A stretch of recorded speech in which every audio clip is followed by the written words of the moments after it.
Hello and welcome to the Flix Forum podcast, where each episode we go back and we look at a Netflix original film in the order of release. Today we have Netflix 315th film from 2020. It's the South Korean science fiction psychological thriller The Call or Cole.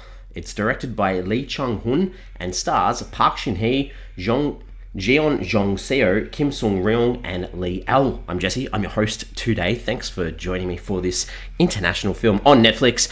As always, if you haven't seen this film and you're keen on checking it out, I would highly recommend giving us a pause and coming back later on, especially for this film. This film, I think, is best if you go in absolutely cold and have no idea.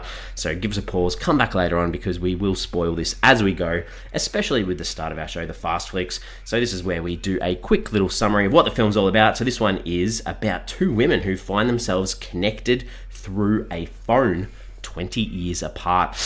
Intriguing. Hopefully that's a good little premise without giving too much away. Like I said, this film, I think you probably just need to get in and watch it. How did this end up on Netflix? So there's not an awful lot for this film. This is based on the 2011 British and Puerto Rican film called The Caller, so it follows along the lines of that film. Principal photography for this film began on January 3rd, 2019 and finished on April the 2nd, 2019. The film was going to be released theatrically, but was cancelled, as we've seen with a lot of films at this stage because of the COVID-19 pandemic. The director did say, "I have no plans for a sequel. I'm pretty sure that this will remain a standalone film." So that's where it's at. This was released in South Korea, I think, at the end of March of 2020, before hitting Netflix worldwide on the 30th of November 2020. It was pretty well received, filmed in South Korea, but well received awards-wise. Had 4 wins and 11 nominations across a variety of award ceremonies in Asia. The translations for this film across the world: in Chinese, it's called Telephone, and also had another title of Clue of Death. In Spanish, it's called The Phone, and in Croatian, Hungarian, and Russian, it's called A Call from the Past. So all to do with the telephone, the call, that sort of thing. I think the tagline that's on the poster for this probably gives away a little bit too much. So the tagline is, "A call from a serial killer. She'll begin to hunt your past." That gives away so much that it's not revealed in the film until about halfway through that we have a serial killer involved. So for me, I'm not a big fan of that tagline. I think it gives away too much. What are the critics and audiences saying about this film? On Rotten Tomatoes, it actually sits at 100%. That's right, 100% on Rotten Tomatoes. That's on 13 reviews, so it is fresh. The audience, a little bit lower, 78%. That's on more than 250 ratings.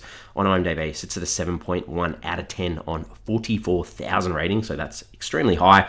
Letterboxd, 3.6 out of 5, high again. That's on 92,500 ratings, but it's been logged by 119,000 people.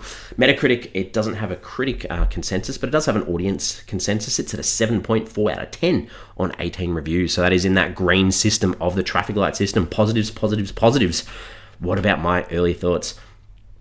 This is great. I think it's so hard to talk about this film because of the different structures of time used throughout, but if you stick with it and concentrate on this film, I think it's well worth it, even if there's a very iffy decision made by the filmmakers at the end. So that's where we're at. Let's talk about the characters. This film focuses on 2 characters. One character set in 1999, one set in the sort of present day, 20 years apart. This is how it works, really, is between these 2 girls on the phone call and their sort of ability to communicate and help each other's pasts and futures. And so the first character, I guess, is almost the present day girl, Seon-yeon.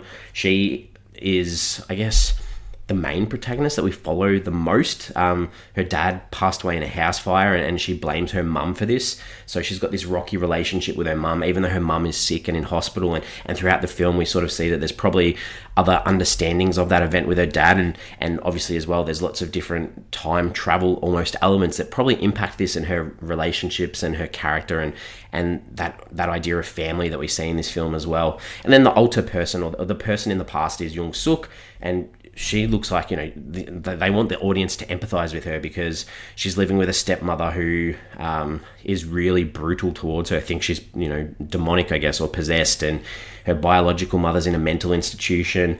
And they do give early off that by putting this line in about her mother being in a mental institution, as an audience, you sort of think, okay, maybe there is something mentally off with her to start with, especially when, there's this moment where she sort of attacks the stepmother that she says, I feel like I've been reborn. So that idea there too as well. So it's these 2 girls sort of, changing each other's life almost throughout this film.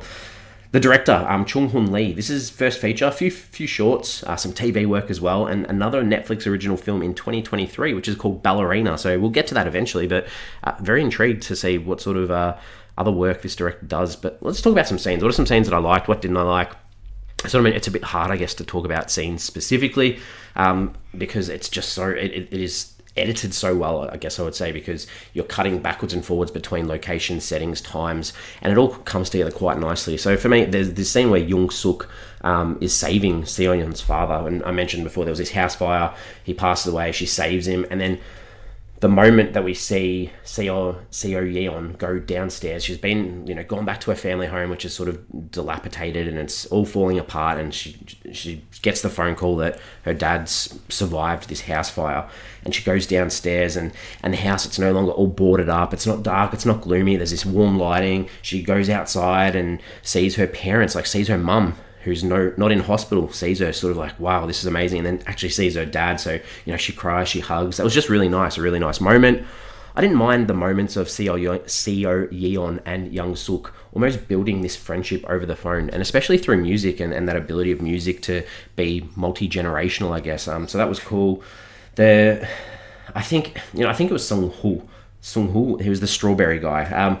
He plays an important role in this film, but I just felt so bad for him, literally doing the nice thing of going around giving neighbors strawberries, and he ends up being killed, and he didn't actually do anything wrong. And the follow-up from Young-suk just losing it with bags with body parts in the kitchen sink, that's just such a memorable scene, I guess.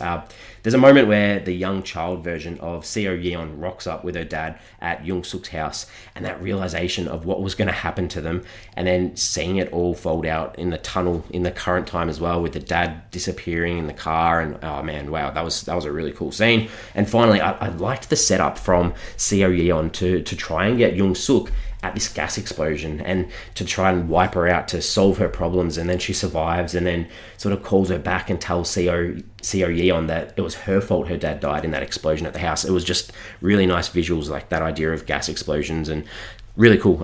There's nothing really that I didn't like. Oh, sorry. I do tell a bit of a fib. We'll talk about this very soon, but the ending of the film is something that I want to discuss. But let's talk about the themes, the ideas. There's a lot about regret and trying to fix mistakes, but sometimes this can lead to bigger problems being created. There's that idea of, taking the time to forgive, forget, move on, being with the people who are still left surrounding you too. I think that's an important thing that leads into family too, and that idea of family in South Korean culture. It is everything. You can be lost without them, but also that idea almost of oppressive parents and how teenagers often feel their parents are oppressing them, but at the same time, family is everything. And there's that idea too of paying back favors or owing debt, and how do you live with that, and what do you do to ensure that you do that? So some interesting little things to think about. What did I take away from this film? I think the two leading ladies in this film, they're great. There's a chance that if this film was given to people with lesser talent, it could have come off as sort of over the top or campy almost, but they do such a good job, especially seeing a majority of this film. They're almost performing by themselves too. Like, they don't actually get to work side by side in camera. So I think that was really impressive from the two of them. All right, questions, ponderings, ideas, thoughts. This is where I'm going to talk about that post-credit scene. It's this big twist. And I'm not sure I liked it. I think it would have been so nice for Seo-yeon to have this happy ending, but then we sort of see the mum dissipate, and then we sort of work out that she's still, she's captive in that basement, and I'm not sure I'm sold on it. Not sure I'm sold on it at all. So I'm intrigued to see what other people think. I think that Seo-yeon, we see that she loses her phone at the start on an adventure, or travels back home, and she's trying to track down her mobile phone, and she calls her phone, and people answer, and they try to blackmail her to get it back. Like, what happened there? It just felt like a really big loose end. The evil stepmother, like, obviously you've got that idea of family, you've got the evil stepmother. Was she actually evil, or did she know what was going to come? Because it was that idea that, her stepdaughter's possessed and she needed to fix her. So maybe she was onto things, and maybe she's not that evil. She wanted to prevent evil from happening, and maybe she wasn't actually evil. This is a sci-fi film, and some of the stuff isn't really answered. Like, what allowed the two women to communicate through a phone? Like, was it some supernatural, paranormal thing? I don't know. What price would you pay to know what happens in your future too? Like, that idea, what lengths would you go to ensure that you can see forward and make sure things are good. And then that same thing, Seo Yeon, like, is she actually a liar? Is she a manipulator? Did she know that she'd actually killed her father when she was young, or had the trauma of the event wiped that away? And like, was that blame she was putting on her actual mother unfounded? I'm not sure. I'm interested. And that idea too of gummy bears, we see gummy bears throughout the film as like a visual motif. I thought that was very interesting. I'm not sure I didn't get it. I didn't understand. Like, I understand that maybe it was a visual to sort of show us that Young Suk bit all their heads off when she got agitated. I'm not sure. I'm intrigued. I'm ready to wrap it up. We give the film a rating out of 5. Like, for me, this is an excellent film. It's well worth your time to give it a shot. You've got to stick with it, though, and you've got to focus and concentrate most of the film to sort of keep track of what's going on. And it's really good. The characters feel real, and you care about them and their actions, which is a pretty big achievement for a film that doesn't actually go into too many backstories or things like that. So really well done. As I said, I think the less you know about this film, the better. I'm giving this a 4 out of 5. Solid film from me.